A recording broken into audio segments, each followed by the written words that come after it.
Tundra swan scientific name, Sinus columbianus native to the northern central United States and central Canada up into the Arctic Circle. The tundra swan is well accustomed to frigid temperatures and harsh winds. This beautiful white swan is the smallest swan in North America but can be distinguished from these by way of its long, graceful neck. Spot tundra swans migrating in V formations in the air and roosting at night in open water. Their calls are quiet, gentle, and may sound like the baying of dogs from a distance.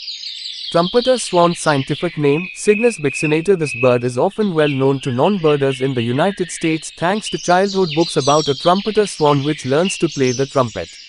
In real life, however, trumpeter swans have all the trumpet they need from their vocal trumpet-like calls. Larger than the tundra swan, the trumpeter swan has a straight upper bill and a more rounded back. Trumpeter swans make their home in pockets of the northern and central west of the United States, including a large pocket around the Great Lakes. They also live along the Pacific coast from northern California up to Alaska. Snowy owl scientific name, Buboscandiacus. Snowy owls were an iconic bird even before the Harry Potter series. Their white coloration and yellow eyes make them a favorite for many.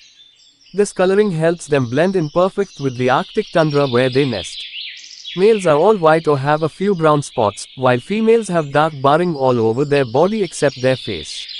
After spending summer in the Arctic, they travel south to winter in Alaska, Canada, and some states along the northern border of the US. Occasionally they have an eruptive year where they travel further south into the US, and lucky bird watchers as far south as Tennessee and Oklahoma can catch a glimpse. Snow bunting scientific name, Plectrophynax nivalis. Snow buntings breed in the Arctic, nesting deep in cracks and rock cavities.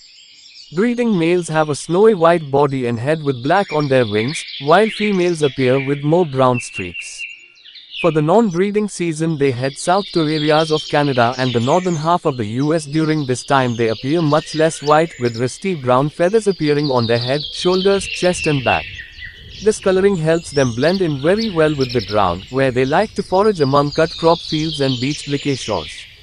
Snowy egret. At first glance the snowy egret may seem very similar to the great egret.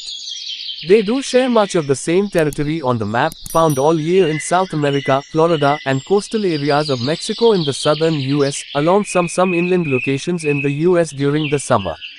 Snowy egrets are smaller than the great egret, and sport yellow feet and a black bill. During the breeding season, they grow long, wispy white plumes on their back, neck and head.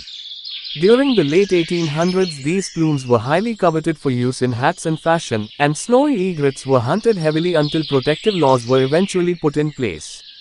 Thankfully their population has rebounded.